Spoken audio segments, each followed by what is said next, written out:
Bismillahirrahmanirrahim. Say Rabbi Zidni Ilma. Assalamu alaikum, dear students.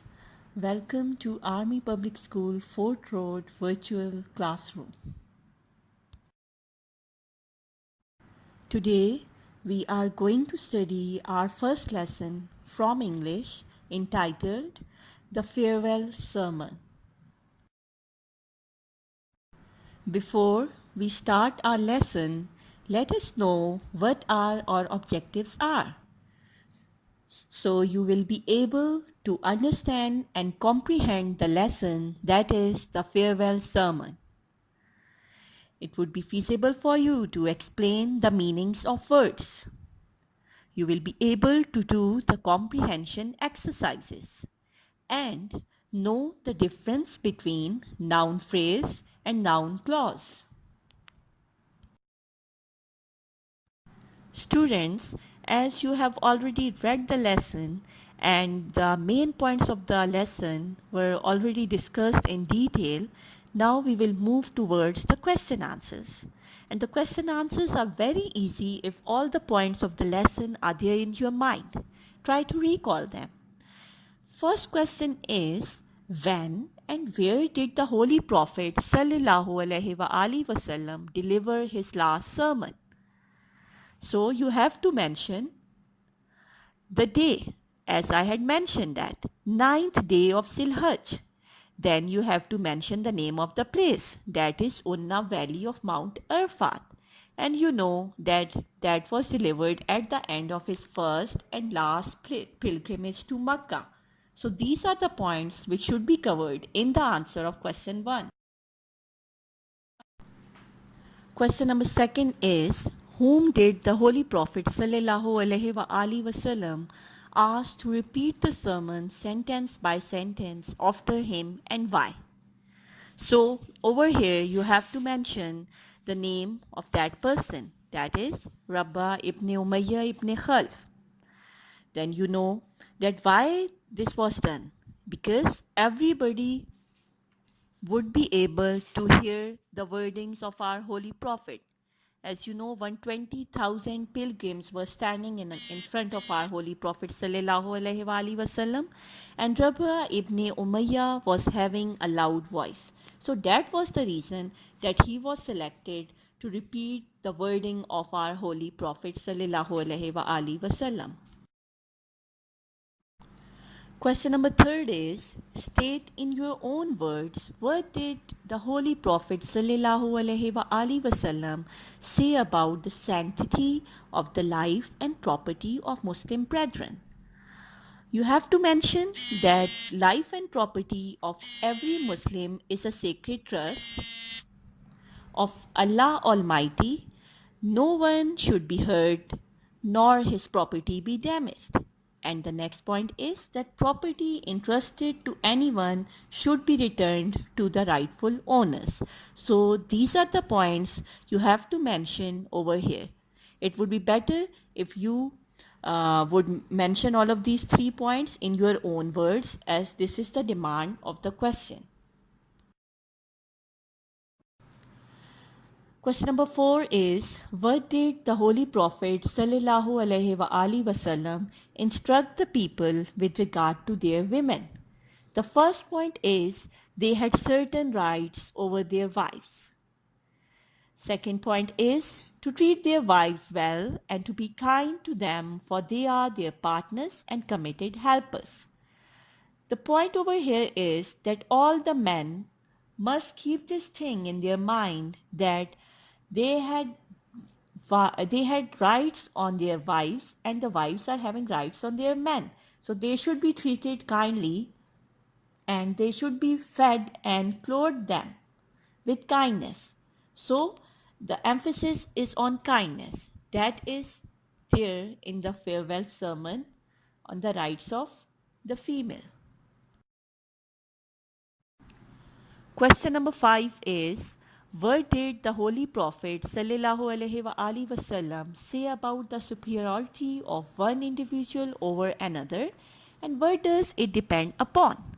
So the point first is all mankind is from Adam and Eve. Second is an Arab has no superiority over a non-Arab and nor a non-Arab has any superiority over an Arab. This means that class discrimination is not there in Islam. A white has no superiority over a black, and nor does a black have any superiority over a white. The only criteria of superiority is piety and good action. So piety is the main thing. Other than that, all the people are equal and there isn't any class discrimination. Moving towards question number 6. Question number 6 is, what did he say about Khatme Nabuwat? He means our Holy Prophet sallallahu alaihi wasallam. As you all know, his first point regarding this is, no prophet or apostle would come after him and no new faith would be born. Second is, he left behind two things, Quran and Sunnah, and it is the responsibility of all Muslims to follow it. And the last point is that they do not stray from the path of righteousness after Holy Prophet sallallahu alaihi wasallam. These are the main important points of Khatme Nabuwat. Question number 7. What did the Holy Prophet sallallahu alaihi wasallam ask the people towards the end of the sermon? As you all know, that his first point is that if he had faithfully delivered the sermon to the people, all unanimously replied aloud in positive, then it is their responsibility that they should pass on his words to others and those to others again. And the last ones might understand his words better than those who listen to him directly. And at the end, our Holy Prophet raised his forefinger and said, O Allah, bear witness that I have conveyed your message to your people. So in this way, he had concluded his sermon. Now is the time for grammar, and today we are going to discuss noun clauses. But the first thing is that you should know what is meant by a clause. A clause is a structure that has a subject and a verb. And there are two kinds of clauses. One is independent clause and the second one is dependent clause. First, you should know that what is meant by an independent clause. It is a main clause and expresses a complete thought. So it is a sentence. In simple words, we can say it's a simple sentence because simple sentence is a main clause because it always conveys complete thought. Moving towards dependent clause, it is not a complete sentence. It must be a part of an independent clause. Means that it is dependent for its meaning. Complete meaning is conveyed by an independent clause and dependent clause is not a complete sentence. It is dependent for its meaning on the independent clause. Now I'm going to share the examples of independent and dependent clauses with you. The first one is Mary is a student. So it's very easy and very simple sentence. From simple we will move towards the complex sentences. So even a layman can easily understand words as independent clause. Second example is what were you doing? Again a complete thought is conveyed. Then moving towards the dependent clause, what you were doing. It starts with a conjunction. Then I saw what you were doing. So what you were doing is underlined over here. It is a dependent clause because a complete meaning is not conveyed. If we will include this wording I saw, then it would be quite clear what you were doing. What you were doing meaning is dependent on the main clause, that is I saw.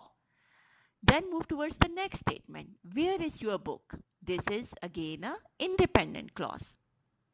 Then another example is I know where your book is. It's a dependent clause because where your book is dependent clause and I know it's an independent. So both are giving you a complete statement, but where your book is a dependent clause. Now I think that the noun clause concept would be quite clear in your mind, that a noun clause has a subject and a verb, as I already told you. It is used as the subject or object in a sentence. A noun clause is a dependent clause that works like a noun. You can find it as a subject or an object. I have mentioned two examples over here. In the first example, I read what she wrote. So over here, what she wrote is a noun clause, and over here it is acting as an object of a sentence. And in the next example, what she wrote is interesting. What she wrote is acting as a subject of this sentence, and it's a noun clause. I hope the concept of noun clause as a subject and an object is now clear to you. Now the point is noun clauses beginning with question words. WH clauses begin with words like who, what, how, whenever, which. These are all the WH words. Like for example, in the first sentence, I need to explain what a noun clause is.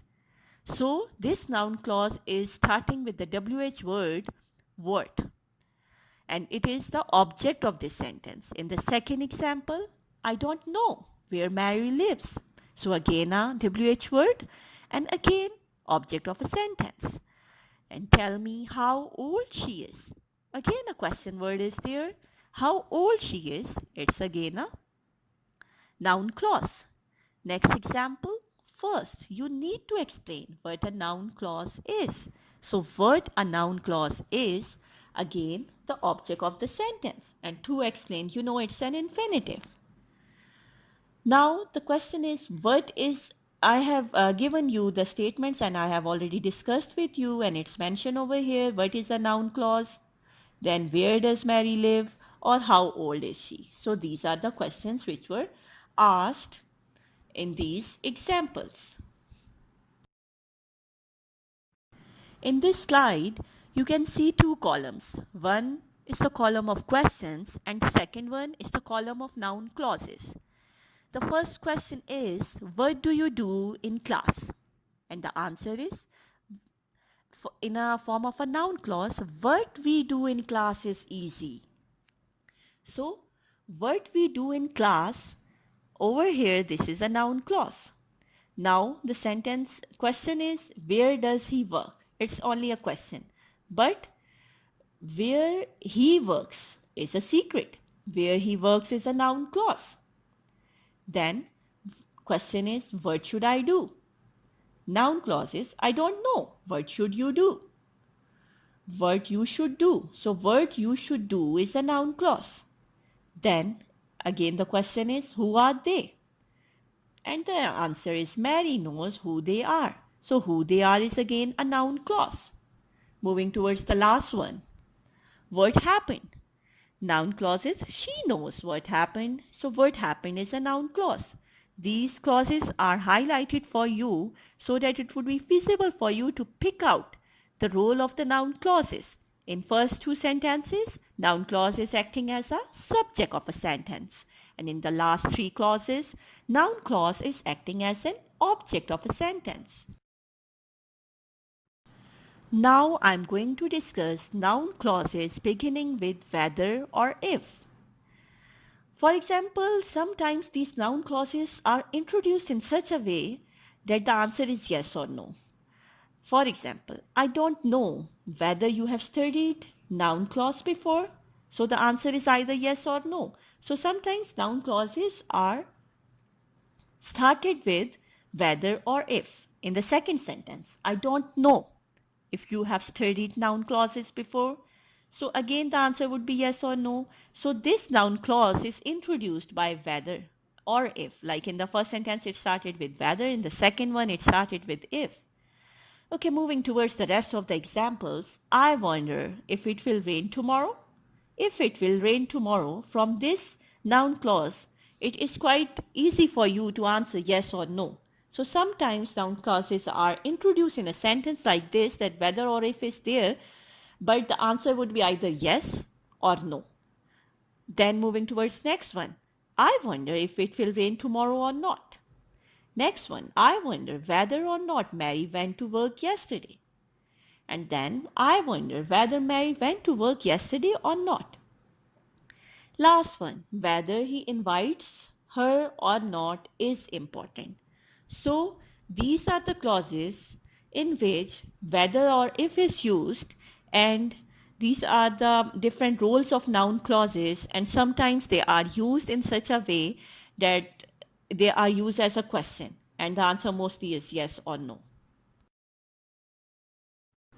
As you already have the concept of infinitive, now I'm going to discuss question words followed by infinitive.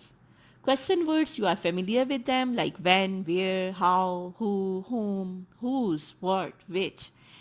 And whether may be followed by an infinitive. Like over here, first example, my mother told me where to go. WH word is there and then it is followed by infinitive to go. Second one, my mother told me where I should go. So these both are the noun clauses starting with the WH word. Second one, he can't decide whether to accept the offer or not. So whether is used over here, to accept is the infinitive. So whether is followed by an infinitive. Second sentence is he can't decide whether he should accept the offer or not. Then moving toward the next one, please tell me how to operate this machine. How is a question word, to operate is an infinitive. So in this way, noun clauses can be used with the WH word. Now the last point regarding the noun clauses. They can begin with that. In the first example, it's mentioned, I think that the war will end soon. Think is the verb and that the war will end soon. So it is the object over here, this noun clause. And noun clause is starting with the word that. Example second, I think the war will end soon. So it's not necessary that noun clauses are always starting with that. It can be like this, the war will end soon. I know that he will be successful. I know that. So that is used and the noun clause is introduced over here. Teachers claim that grammar is fun. So that is again there and grammar is fun. Okay. Then that Mary studied very hard. Over here, that Mary studied very hard is acting as the subject of the sentence. Moving towards the next one, that smoking is an unhealthy habit. So that is used in the start and this half part of the sentence which is highlighted is the subject of the sentence. Moving towards the second last example, it is a known fact that smoking is an unhealthy habit. So over here, that smoking is an unhealthy habit is used as an object. And the last example, it is a miracle that he is still alive.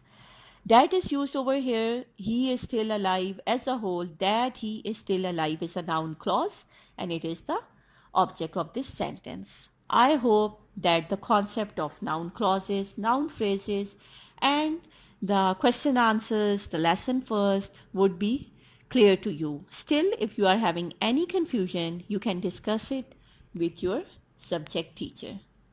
I will meet you in the next session. Thank you.